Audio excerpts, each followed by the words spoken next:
Hello বন্ধুরা, চলে এলাম আবারও নতুন একটা ভিডিও নিয়ে ফেসবুকের আবার নতুন কিছু তথ্য নিয়ে। ঠিক আছে বন্ধুরা, তো আজকের ব্যাপারটা হচ্ছে আমরা ফেসবুকের কুইক ক্রিয়েটারের ব্যাপারে আমরা কথা বলবো। তো এর কাজ কি, এটা কোথায় ব্যবহৃত হয়। ঠিক আছে, বেশি কথা না বাড়িয়ে চলো ড্যাশবোর্ডের দিকে এবং দেখে নেব এর কাজ কি এবং কোথায় ব্যবহার করবে এই কুইক ক্রিয়েটার।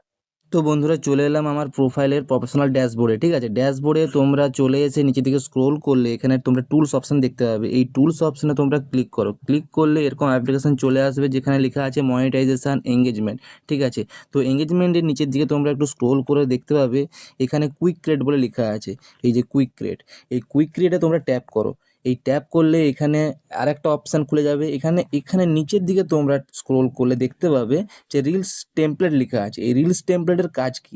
এই রিলস টেমপ্লেট হচ্ছে এখানে যারা যারা ছবি ছাড়ো, ছবি অনলি ফর ছবি, ওই ছবি যদি তোমরা ছাড়ো এখান থেকে, এখানে গান সঙ্গে আছে, এখান থেকে যদি ছাড়ো তাহলে তোমার ওই ভিডিওতে রিচ এবং ভিউস আসবে। কি করে আসবে? এখানে দেখতেই পাচ্ছ যে 2.2 মিলিয়ন, 4.2 মিলিয়ন, 1.7, এইগুলো হচ্ছে ছবি।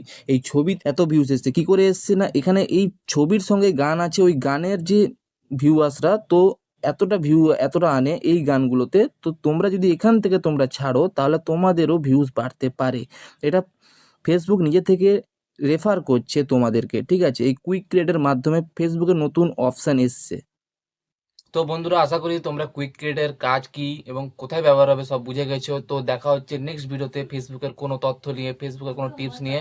চলো টাটা, বাই বাই।